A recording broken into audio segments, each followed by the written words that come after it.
There's something many seniors ignore. It's not a disease. It's not a diagnosis. It's not even painful. But it's the kind of quiet symptom that sneaks in slowly, silently.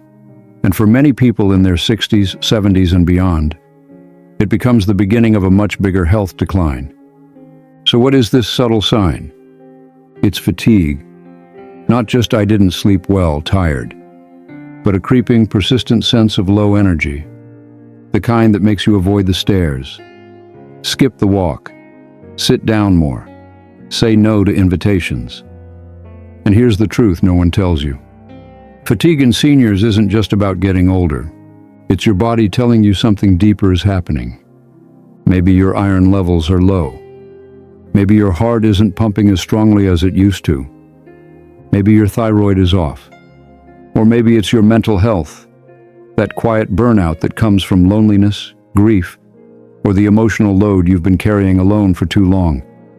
But instead of asking why, most seniors brush it off. They say, it's just age. They wait weeks, then months. They lose strength. They lose stamina. They lose interest. And before they know it, they're stuck in a cycle where doing anything feels hard. But this fatigue, the one you keep ignoring, it's a warning light. A subtle sign that, if caught early, can help prevent serious health problems down the road. Because when you stop moving, your muscles shrink. When your circulation slows, your brain fog grows. When your spirit dims, your immune system follows. And it all started with just being tired. So here's what thriving elders do differently. They don't wait for a collapse. They listen early. They pay attention to what their body is trying to say. They say, "That's odd. I usually walk up these stairs just fine." Or, "I've been waking up just as tired as when I went to bed. That's not normal." Or, "Why am I suddenly too tired to go out with friends when I used to love it?" Then they take action. And no, it doesn't have to be dramatic. It starts with simple things. They get blood work done. They talk to their doctor, not just about disease, but about how they feel. They check their vitamin levels, especially B12, D, and iron. They track their sleep. They notice what foods give them energy and what foods drain them. They move every day, even if it's just a stretch or a short walk. Because here's what the science says. Seniors who move more, live more. Not just in years, but in quality of life. And seniors who catch fatigue early, before it becomes weakness, before it becomes depression, before it becomes something more serious, are the ones who stay independent longer. Now let's get honest for a moment.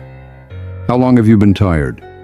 Not tired from a long day, but tired in your bones, tired in your spirit. That kind of deep, nagging exhaustion that doesn't go away with a nap. Have you told anyone? Have you asked a doctor?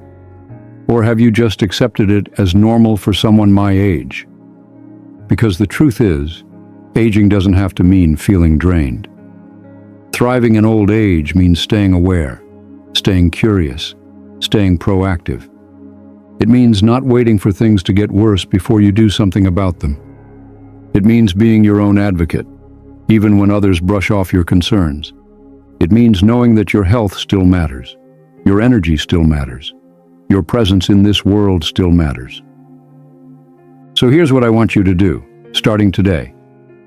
Ask yourself, when did I last feel truly energized? If you can't remember, that's a sign worth paying attention to. Book an appointment, even if you're not sure what's wrong. Say, "I've been more tired than usual. I'd like to figure out why." Start moving gently. Even 10 minutes a day can break the cycle.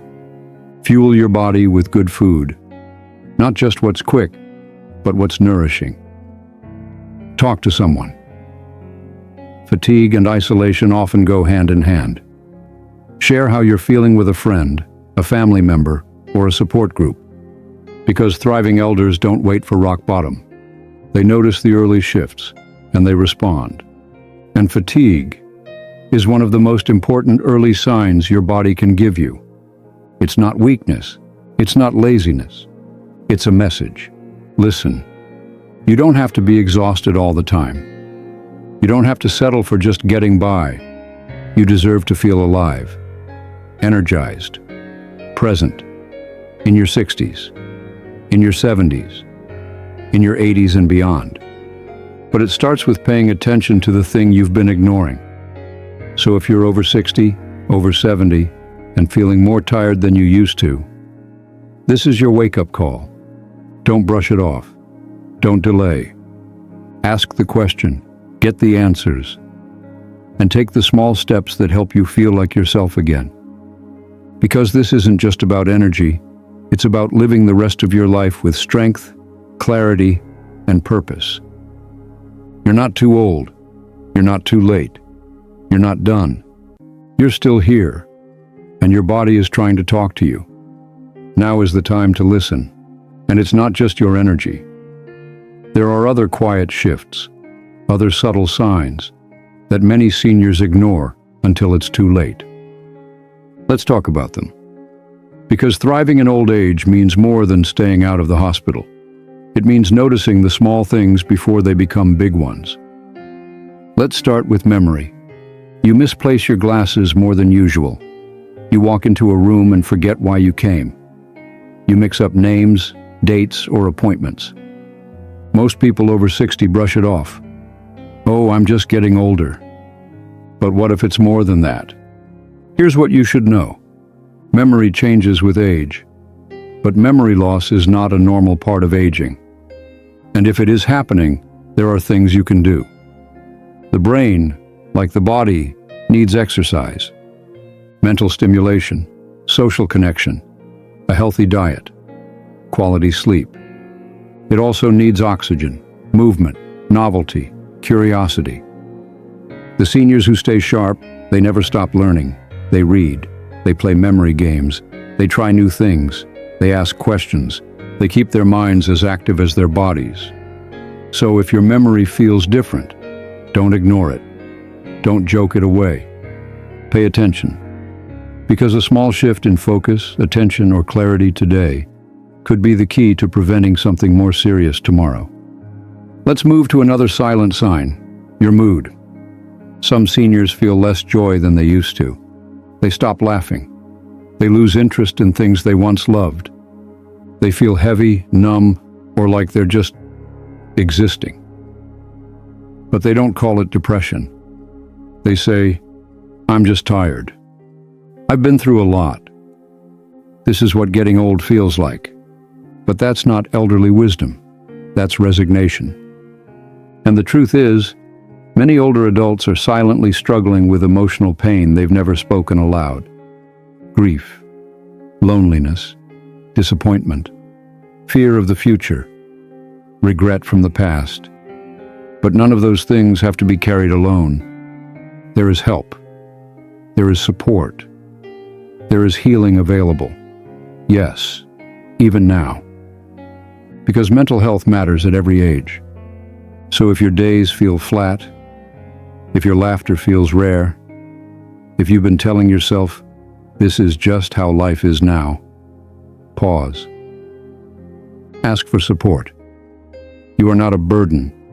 You are not too old to feel good again. You are allowed to heal, to feel peace, to experience joy again.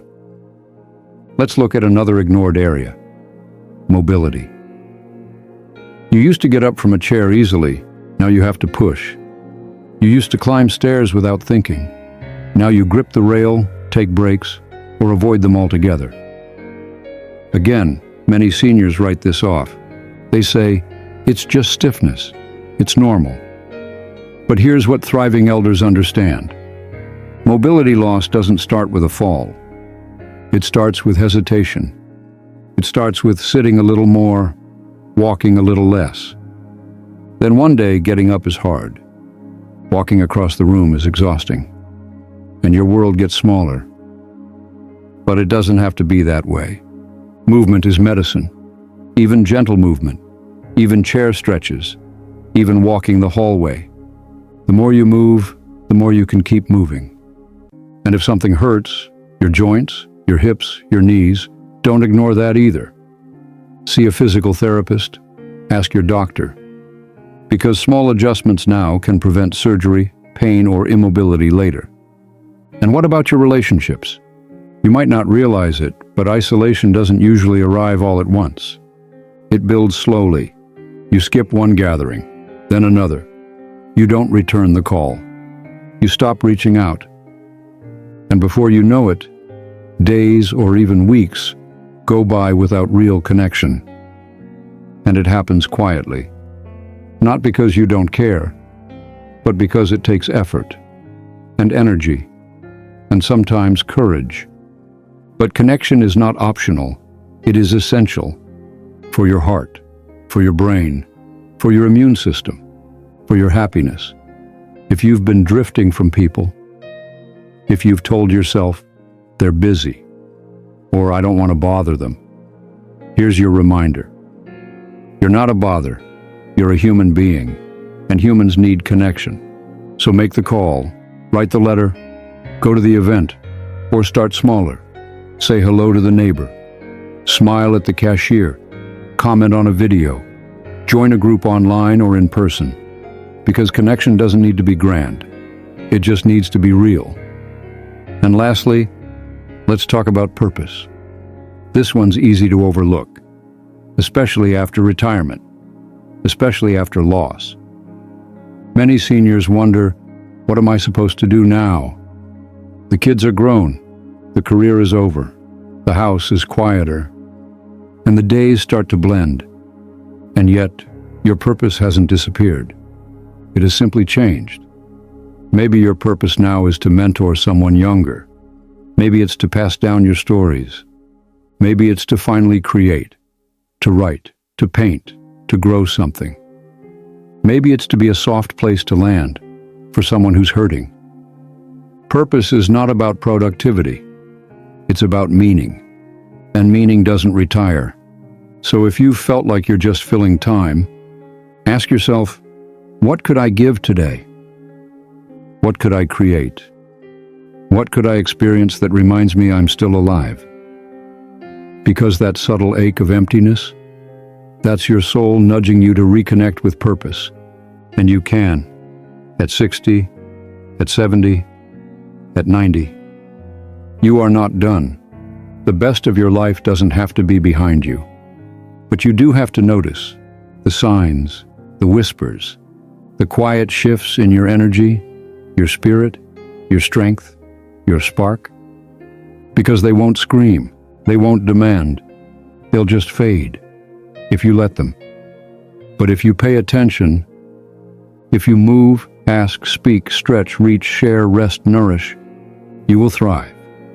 Not because you're chasing youth, but because you're honoring life. This chapter is still yours to write, and the smallest changes today might just give you the longest, most beautiful tomorrow. So, what have you been ignoring? And more importantly, what will you do about it now?